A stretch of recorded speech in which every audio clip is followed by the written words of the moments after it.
妹平安，欢迎收看一同领导7分钟，7分钟让我们一起灵修祷告。不知道大家在遇到一些的人际冲突的时候，或者是遇到一些人际关系的时候，你会怎么样做一些的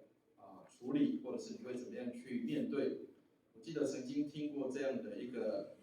故事，就是我们有一个宗派叫做门诺会，门诺会的会友通常在送孩子们去上学的时候，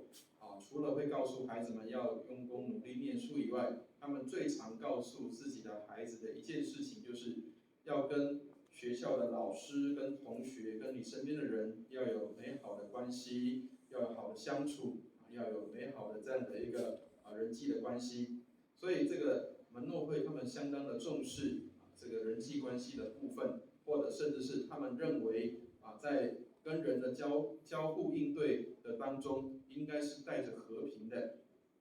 我们在上次提到亚伯拉罕有一个儿子，这个儿子叫做以撒。那以撒他是一个这个安安静静的人，那同时他也是一个在人际关系上是一个追求和平的人。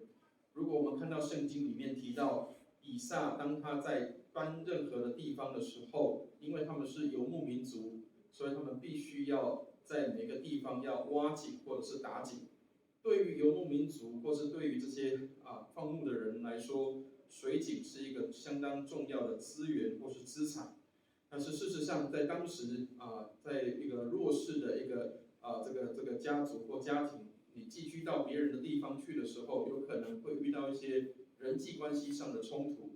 圣经上面提到说，以撒因为他的财产很多，他的牛羊很多，然而他到每个地方去移居或定居的时候，总是会跟当地的人有一些的冲突，因为当地的人看他非常的丰富，他的财产非常的多，所以会跟他有一些冲突，甚至有的人会把他的井给填起来。然而圣经里面告诉我们一个事情，就是以撒没有因为他的井被填起来之后，说他就生气或是跟当地的人冲突，他会到另外一个地方再去打井，再去挖井。最后他们打到了一个地方，他称呼那个地方叫利和伯。这个利和伯的意思叫做宽阔的意思，意思就是在那里之后，他们就没有再有纷争，或是跟当地的人再有这些的冲突。所以，亲爱的弟兄姐妹，你怎么样去看待人际关系？你怎么样去看待与人的相处？也许有时候我们常常觉得得理不饶人，但是事实上，当我们得理的时候，是否我们也可以饶了别人，或者是可以接纳跟包容别人对我们的不礼貌，或者是有一些冲突的地方，我们可以包容跟接纳。冲突不一定是不好的，但是每次的冲突恐怕都会带来一些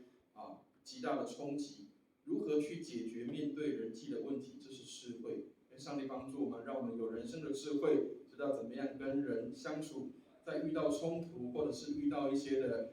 这样的一个对抗的时候，我们怎么去做？圣经里面给我们一个很好的原则：使人和睦的人有福了，因为他们必称为上帝的儿子。温柔的人有福了，因为他们必承受地土。亲爱的弟兄姐妹，愿上帝帮助我们，让我们成为一个温柔的人，也成为一个像上帝的儿子一样是使人和睦的人。愿上帝祝福我们。我们一起来祷告。